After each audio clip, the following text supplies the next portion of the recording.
Hi guys, welcome back to my channel, the best place for survivors to thrive, but also with a sense of humor. My name is Elly and I'm an oral cancer survivor, and if you have survived something like cancer, scars, physical challenges, being differently abled, and if you'd like to talk about things like self-esteem, confidence, health, coping skills, and absolutely loving life, then I bet you'll like this channel too, so head right down there and hit subscribe, hit that notification bell, and you'll be informed every time I post a video. Are we excited about the future, no matter what happened to us in our past? You're darn tootin' we are. Let's get started.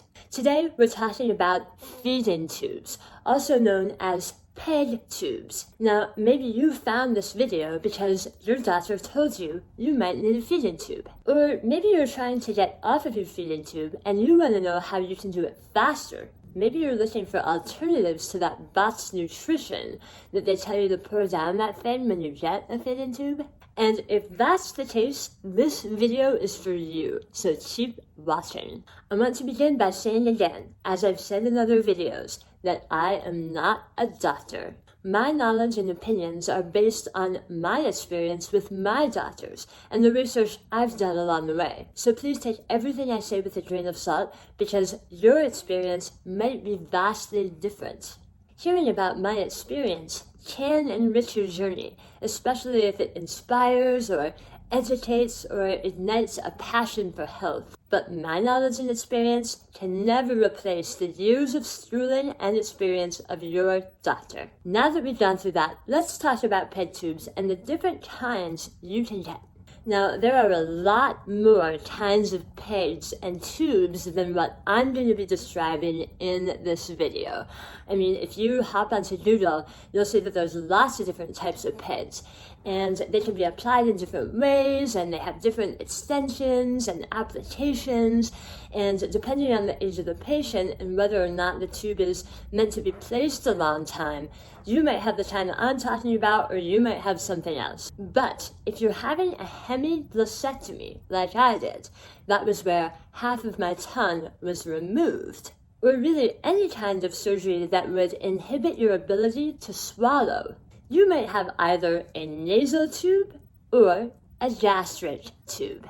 And if you have one of these tubes or a variation on it, why don't you go ahead and leave a few words about your experience in the comments. That way you guys can find each other and share information depending on the type of tube you have. One of the reasons I love making these videos is because this is such a great place to connect to others just like you who are going through exactly the same thing. So find each other below and help each other out. Now, the nasal tube is a type of tube that is placed right through your nose and down into your esophagus.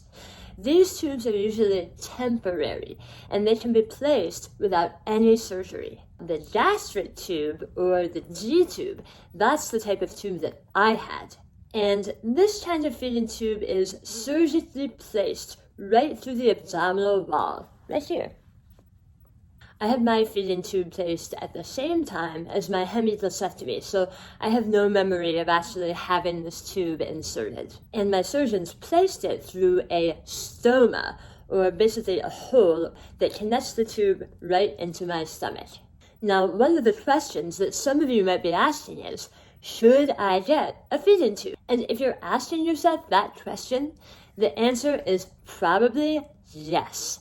Yes, yes, yes. If your doctor is recommending it, or he or she is letting you choose, and if your ability to swallow is going to be compromised, get the tube. To me, this is such a no-brainer. It's easy and convenient, and it helps you keep weight on while you're going through treatment. After you finish watching this video, I just want you to go to Google, and type in body weight and longevity, and just have a good long think about how short your life could be if you don't take care of yourself and keep that weight on your body. And I'm not saying that to scare you. I'm saying that so that you can make the best decision to live a long and healthy life and be around for your family. We need extra body weight to get us through treatments, chemo, to get us through not being able to eat food the same way we did before. My PEG tube saved my life many times over. There was no eating normally for me after a hemi-glossectomy. My face was swollen, and missing teeth, and everything here prevented me from being able to swallow for a very long time. If you have any doubt in your mind that you might not be able to swallow normally and your doctors are offering you a feeding tube, take it. This feeding tube will help you stay well. And your doctor might recommend one of these tubes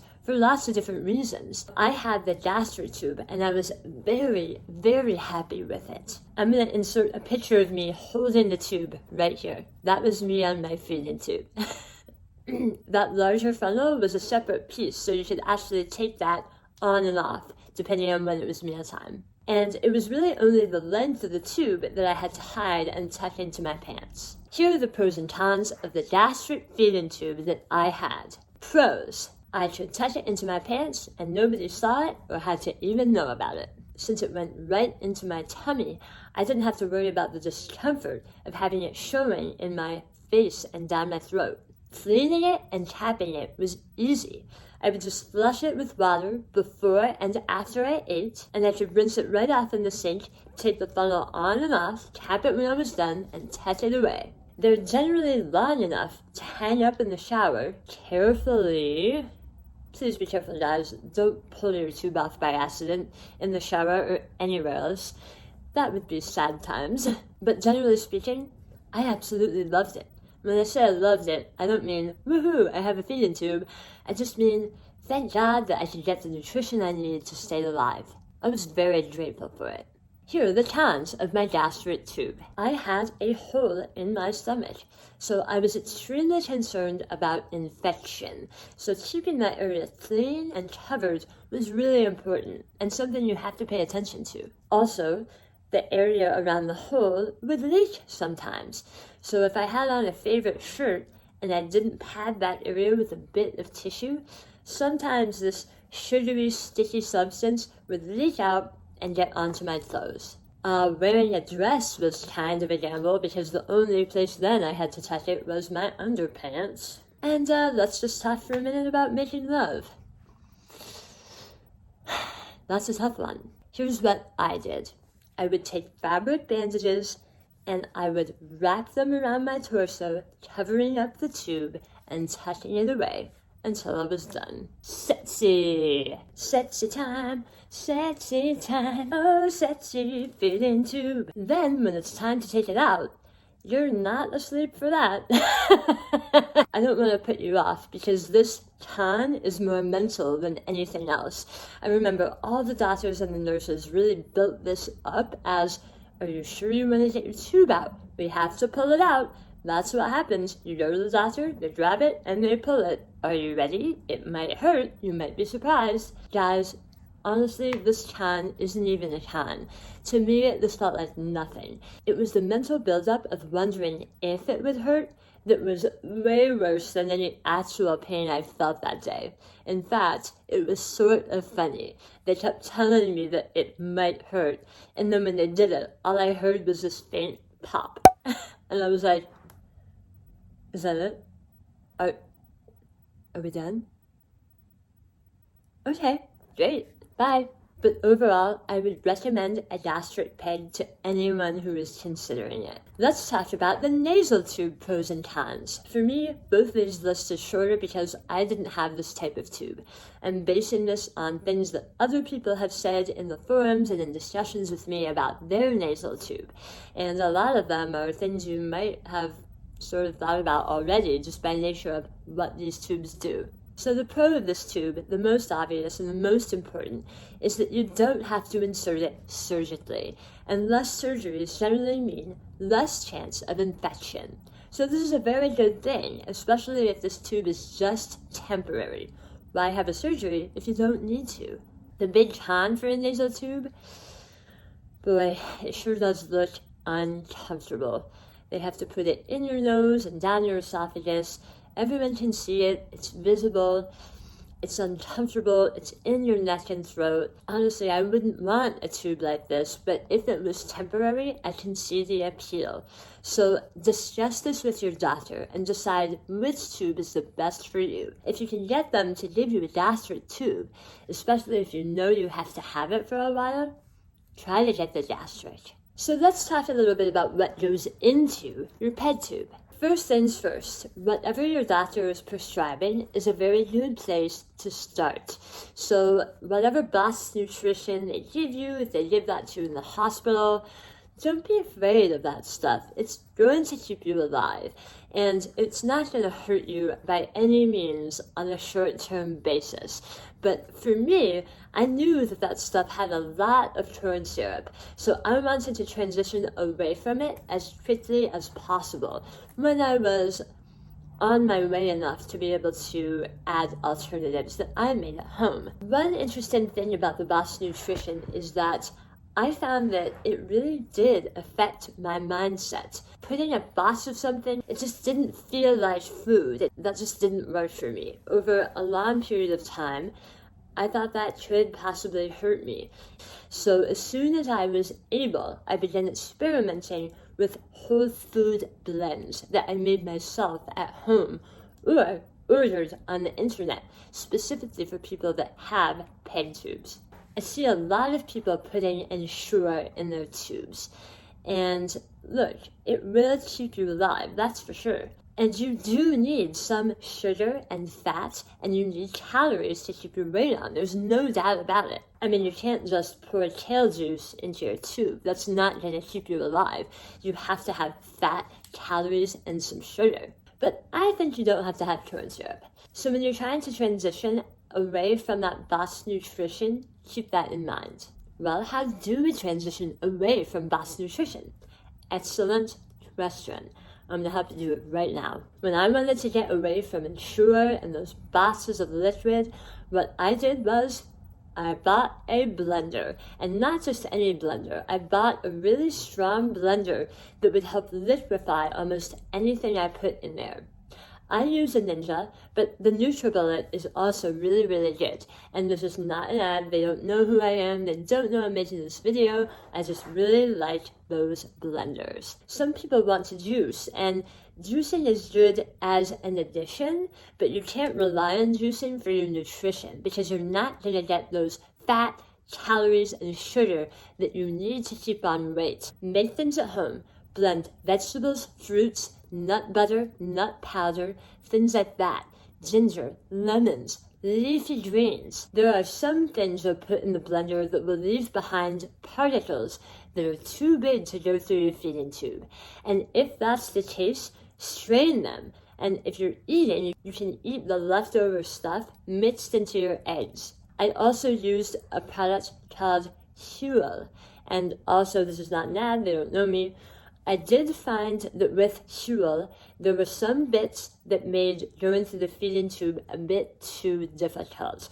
So if you're practicing sipping for real, you can try to do the Huel without straining it. But if you're doing it for your tube, you might need to strain that. I also used a pre-made product, which I'll link below, that was a natural whole food blend. It was basically made of liquefied real food, and to me that was so much better than Ensure. You just have to make sure you're still getting your fat and your calories and your sugar. So if you need to add, try avocado, try cashew butters, nut powders. All those things are going to help you get nutrition and calories. And the last thing you have to do when you're trying to transition is just keep your mindset in place. BOSS nutrition will keep you alive, but it keeps you locked into this mindset that that's all you can have, that that's all you deserve. And that is so not true. When you're at home blending vegetables, fruits, nut butters, and nut powders, and you see those ingredients spread around you, it will remind you that this is a transition, that you are a person who eats whole, real food, even if you're just drinking it or putting it in a tube. And that is an important part of your journey. So don't deprive yourself of that little bit of work it takes, that little bit of extra work that it takes to make those shakes and make those blends. Do that work. It's gonna change your life. It's just like making your bed in the morning. People that make their bed in the morning get into a mindset that they're a person who accomplishes things. And you're a person who accomplishes things, and a person who's gonna get off your feeding tube. Now, how do we get off that tube even faster? I had my tube for 5 months, and I felt like that was a long time. But even today, people reach out to me and they said, "How did you get off your tube so fast?" And I think, wow, at the time it felt so slow, it felt so frustrating, it felt so terrible. So wherever you are in your tube journey, man, I do understand a bit of that. Even if I didn't have it as long as you, I know that feeling of trying to take a bite and have the food taste different or have it be too hard to chew or being frustrated. All that is normal. So we're going to take it a day at a time. Remember, if you're standing at the base of the mountain and you're looking at the summit, it looks impossible. So keep your head down at the very next step. Just look at what the very next step is and do that. And the next day, do the next step after that. And the next day, do the next step after that. And before you know it, you'll be halfway up there going, whew, how did I get up so high? Wow. Also, I know that some of us have teeth and some of us don't. And I was one of the lucky ones who only lost 4 on this side. So in my journey, I was able to practice chewing maybe a bit faster than you're able to, depending on where you are with teeth or implants or dentures. So I get it. And if you want to get off your tube and you don't have teeth, talk to your doctor about what that would look like if you were able to get to the point with swallowing where you could get off your ped tube. That's a decision for you and your doctor. Here are some tips and tricks that I used to help me get off my tube even faster, and hopefully they'll work for you too. First of all, always practice your swallowing under the direction of your speech and swallow therapist. This person is your best friend, and you want to go to those appointments because they have the equipment, that X-ray equipment, to test your swallowing and check and make sure that your muscles are stepping in and getting stronger and helping to compensate for whatever tissue you've lost. So make sure to make and go to those appointments. Another thing you can do to help yourself out a lot is to correct trismus with a mouth press. Trismus is when your jaw starts to close up tight, especially after surgery and radiation. That is a risk that can occur. So if you can get your hands on a mouth press and stretch your mouth every day, that's going to help you leaps and bounds when you're practicing how to chew. I'll link the one I use below and ask your doctor about that. Then we want to go back to this blender that we've gotten. Replacing that corn syrup stuff with whole blended foods is an important part of getting off that tube faster. Like I said before when we were talking about transitioning, mindset is everything, and you want to see yourself eating healthy whole foods. Have those ingredients around you and take the extra time to make those shakes healthy. But remember, you have to have the fat, sugar, and calories to maintain your weight. So avoid that heart-clogging stuff, but make sure you're also adding avocado, oat milk, peanut butter, cashew butter, fruits, veggies, nuts, leafy greens. Anything you make in a blender can be poured down a ped tube as long as it's strained properly if it needs to be, and if it's diluted enough. So experiment with your tube, experiment with dilution and straining, and see what works for you. Now, when you're practicing eating and actually taking food into your mouth and trying to swallow it, this is what I do. Even to this day, I'm about 1.5 years out from my surgery, but every meal has to have wet food, sort of like wet dog food. I can't just eat a burger. I mean, I can have a burger for sure, but I have to have it with a cup of soup. I have to dip it in, make sure everything is moist, so that when I swallow, I can have my glass of water and get every bite down, sort of like taking a pill. In fact, that's a lot what swallowing feels like to me these days. It feels like the way it used to feel when I had to take a pill, like putting the bite in, taking a sip of water, and kind of kicking it back. So that's how I swallow now, and that has not gone away for me. So even though eating will never be the same again, There's things you can do with creams, butters, sauces, soups, sour cream, gravy, butters, fruit compotes. Did I already say butter? Anyway, anything you can use to make your food wet and palatable and manageable for you is going to help you eat all the foods you love, just in a slightly different way. I can eat almost anything I want as long as it's wet enough. I can't just be grabbing a handful of nuts and chomping on them and swallowing it. That does not work for me. But I can eat things that have nuts if I have enough water and if those foods are wet enough. I hope this video lights a spark inside you. We're so lucky to be able to keep ourselves alive with a feeding tube while we navigate these medical challenges. Seeing ourselves progress is going to do wonders for our mindset. And like I've said before in other videos, we really want to maximize our mindset because that's everything. That's going to set the stage for all the choices you make in the future. So all these small things that you're doing today to get better are going to add up exponentially. I promise. If you want to watch more videos about reinventing your life after something bad happens, please check out some of the videos I've posted before. I'm going to link 2 right here and right here for you to click on right now. Don't forget to subscribe, hit that bell, and I'll see you in the next video. Bye guys.